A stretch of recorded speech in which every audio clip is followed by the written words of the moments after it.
Hi everyone, I'm Elizabeth Voss, Editor-in-Chief at Disobedient Media, and I'm here with you once again to read you an article. And it is not one that I published with Disobedient Media, it is published on steemit.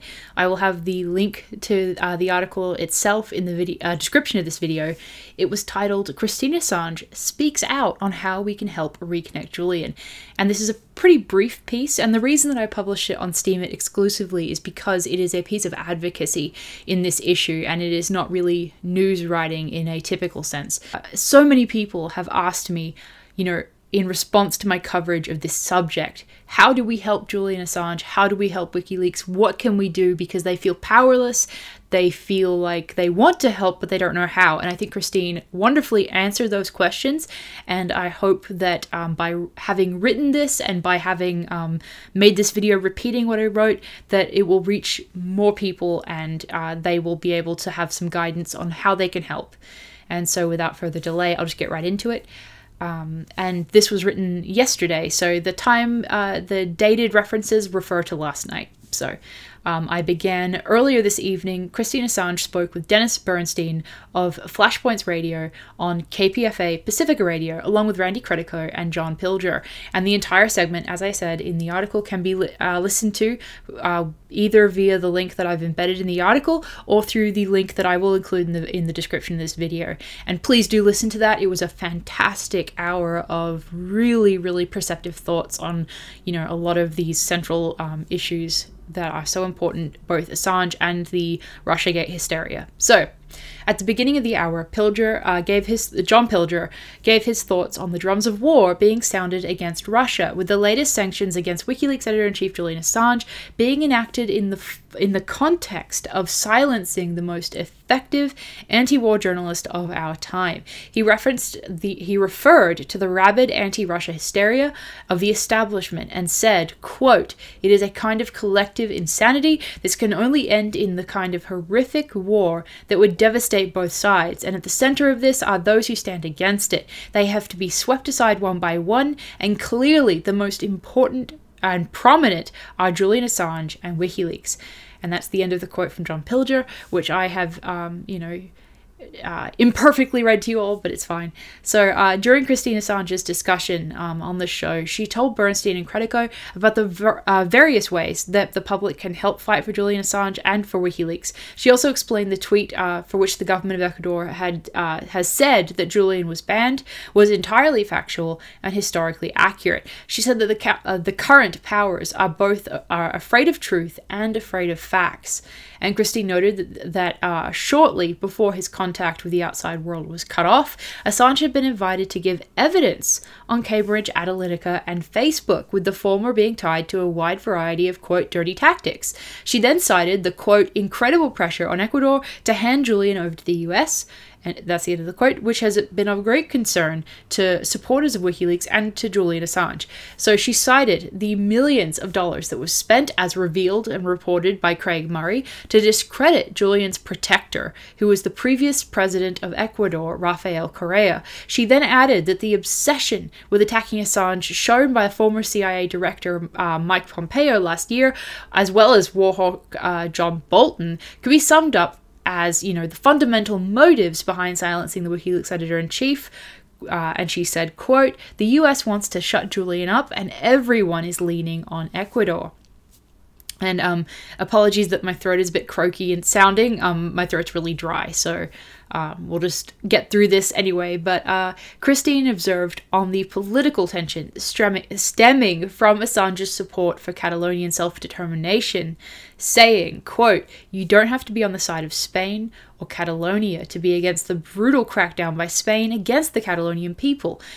Christine explained that though she disliked the bandying about of the word fascism, the actions of Spain could be described as the classical form of fascism. And as this writer previously noted, Assange has been very clear on the fact that his support for Catalonia is not in terms of supporting independence itself, but is specifically in support of their right to self-determination as a people under Article 1 of the United Nations, telling well-respected Italian press outlet Repubblica that Quote, I have supported Article 1 of the United Nations. There must be self-determination for peoples, not self-determination for every family or small town, but self-determination for a people. Catalans have their own language, culture, and so they are a people. They have the right to self-determination. Whether they should be independent is an entirely different question. My own personal belief is that it would be better if the rest of Spain was nice to them, and they were nice to the rest of Spain, and they all lived happily together, but that isn't my decision to make. It is their decision to make.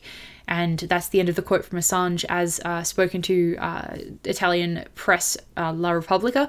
But in addressing the coalescing reasons behind the latest sanction against Assange, Christine said, quote, power aligns. Let's not mince words here. There is a struggle for freedom throughout the world in every country. We're at a point now where we need people power. I like the quote from George Orwell, if there's any hope, it lies in the proles. That's us. It's for the people who stand up, particularly in democracies where they have some sort of a voice, and demand leaders act in their interest. The fight for liberty is a constant battle. The price of liberty is eternal vigilance, as a US president said. We are at a stage now where there is a global war, and there is a global war on journalism, on truthful journalism. We have to step it up. The people must step it up. And that's the end of the quote from Christine. And please, please, please go listen to her say that in her own words, her own voice. Like, go listen to the interview because it's really amazing.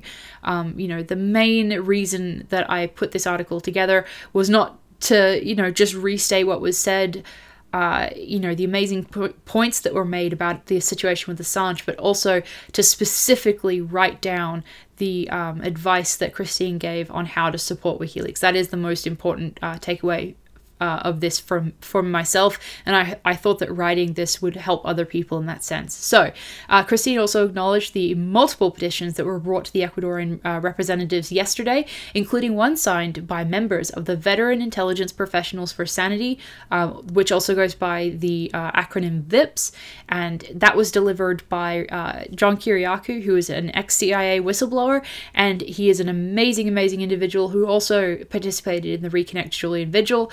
And so they delivered that petition to the Ecuadorian ambassador in Washington, D.C., and Disability Media reported on that. And then another, as Christine noted, another Spanish language petition signed by European thinkers was also delivered personally to Lenin Moreno the day before yesterday, and that was according to the Courage Foundation. So, pardon me, my throat is dry. But Christine emphasized the importance of action and not just words, with Credico describing her sentiments encouraging warriors, not worriers. So as an example, she listed the 10-hour vigil that I just mentioned, the Reconnect Julian. Sorry, I miswrote that. I wrote Reconnect Assange, and it was Reconnect Julian. I'm going to have to go change that. Anyway, the ReconnectJulian online vigil, which this author was humbled to participate in. She said all sorts of people joined together from around the world to stop the US leaning on Ecuador to silence Julian. And Christine then related that in addition to the resumption of that online vigil effort, a global social media network is being created to support Julian. And the first Twitter account for that effort is at Assange Action on Twitter, which is linked in the article, and I will also link it in the description of this video.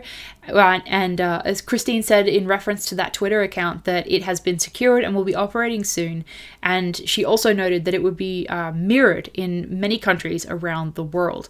And she said that to keep in touch with that effort, you should go to the ReconnectJulian hashtag on Twitter to keep updated on how things are going with that. She then noted that another tangible act of support would be to take to the streets to protect the rights of journalists to give us the truth. She said that on the street actions included supporting and joining with the long-term activists who have been holding weekly vigils in London outside the Ecuadorian Embassy, where Julian Assange is detained at number 3 Hans Crescent, London. Christine encouraged those who could to go to London, or those who are in London to go to the embassy and to support those long-term protesters. This author previously reported on the long-standing vigil efforts outside the Ecuadorian embassy, which has been organized by incredibly brave activists ever since Assange sought asylum there, and some of those activists also supported him before he went into the embassy itself. So one of those is Kieran O'Reilly, and another is Emmy Butlin, who both incredible, amazing activists in their own right, and they are available on Twitter. I've hyperlinked their Twitter accounts into the article. I'll also list them in the description of this video, because they're great people to keep watching their Twitter accounts for updates about what's happening on the ground. If you're somebody that can go to London, you can follow their Twitter accounts so that you can know when the vigils are on and all that sort of thing. Because as I linked the Wise Up info site here to hopefully give a calendar of events, but Emmy let me know that it's out of date. So definitely go follow Emmy and Kieran, because they are crucial players in this effort to keep vigil at the embassy. But Kieran told this writer recently, when I interviewed him for the previous article I wrote about these activists, he said, quote, "The embassy solidarity vigil was started when Julian entered the embassy. It is primarily sustained by a Chilean woman who survived the Pinochet coup, an Irish activist, a Colombian who survived being shot by a death squad, another Colombian torture survivor, and a Greek activist." And that the Greek activist is Emmy, of course. But during the radio segment, Christine advised those who could go to London, again, to stand at the embassy with placards if they can. And she added that there are also organised vigils about 4 times a week, which can be found organised at the Twitter account at JA_defense. Again, that is listed in the description of this video, and also it is hyperlinked in the article. She added that those in Australia can support Julian by keeping an eye on that Twitter account and... oh, sorry, let me rephrase that. She added that those in Australia can support Julian by keeping an eye on the Twitter account at SAWC Sydney. And again, that is hyperlinked in this article, but also in the description of this video. And the acronym there stands for Support Julian, Support Assange, and Wikileaks Coalition Sydney. And you can keep track of that at Twitter account for any upcoming events in Australia. Christine also characterized the current government of Ecuador as wavering on its commitment to protect Assange from the aggression of Western military interests, and implored Ecuador's President Lenin Moreno to continue his courageous protection of a political prisoner and not allow his legacy to become that of a president who caved to the pressure of outside interests. And I have a couple of paragraphs directly quoted from Christine's words. Please go listen to them yourself, because she's extremely eloquent in expressing these thoughts. So she said, quote, "We are very grateful to Ecuador. They stepped up when no one else would. They've shown sovereignty, principle, ethics, and courage in protecting Julian from the US. But with the change of leadership, they are now coming under pressure, extreme pressure, and the Ecuadorian government appears to be wavering. And this is critically dangerous for Julian, because because that has happened, people all over the world are galvanizing and organizing actions." And then at the very end of the segment, Randy Credico asked Christine to address some words to Lenin Moreno directly, and that is the paragraph that I've also quoted at the end here. So I'll read that to you. I just wanted to note that she was addressing this towards Lenin Moreno directly. So she said, quote, "Stand up for sovereignty of your country. You've got a wonderful country. You have a fabulous constitution. Don't let down Ecuador. Don't let down Julian. Don't let down free press. The Ecuadorian constitution backs free press. Stand strong, and the people will stand with you. Be remembered for the president who carried on the democracy in Ecuador, who stood strong and tall and didn't cave. You will be remembered for this. Don't be remembered for the president who rolled over for yet another US coup of a South American country." Epically amazing words from Christine Assange. So, for those who wish to financially support Julian Assange's legal battle, you can also donate to his legal defense fund, which I have linked again at the end of this article and also in the video description.